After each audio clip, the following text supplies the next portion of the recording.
نامزد کرنے کے بعد عمران خان اور پی ٹی آئی کا مرکز میں نمبر 116 سے 152 تک پہنچ گیا، مگر پارٹی کے سپوکس پرسن نے اس تعداد کو اس لیے 180 تک قرار دیا کہ انہوں نے کہا کہ بہت ساری جماعتوں کے بہت سارے لوگ ہمارے ساتھ رابطوں میں ہیں اور ہمارا نمبر اب 180 تک پہنچ چکا ہے، جس کی وجہ سے عمران خان کے قریبی حلقے انہیں تب سے ہی وزیر اعظم کہنا شروع ہو گئے۔ نتائج کے اگلے روز عمران خان نے اپنی فاتحانہ تقریر کی اور اس میں کہا کہ آج میں قوم کو یہ بتا دینا چاہتا ہوں کہ میں سیاست میں کیوں آیا تھا۔ میں سیاست میں صرف اور صرف محمد علی جناح کا خواب پورا کرنے آیا تھا، اور مجھے ورنہ سیاست کیا دے سکتی تھی؟ مجھے سیاست سے اور کوئی لینا دینا نہیں، مجھے ایک قوم کی تشکیل کرنی ہے۔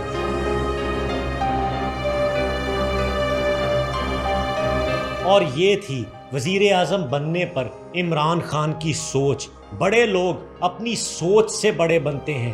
عمران خان کی کہانی کا حصہ دوم آپ نے ملاحظہ کیا ہے، جس میں ہم نے آپ کو بتایا اس کے پولیٹیکل کریئر کے اپس اینڈ ڈاؤنز کے بارے میں۔ ہم آپ کے لیے وعدے کی تکمیل کرتے رہیں گے، حقائق کی ترسیل کرتے رہیں گے۔ آپ ہمارے ساتھ جڑے رہیے گا۔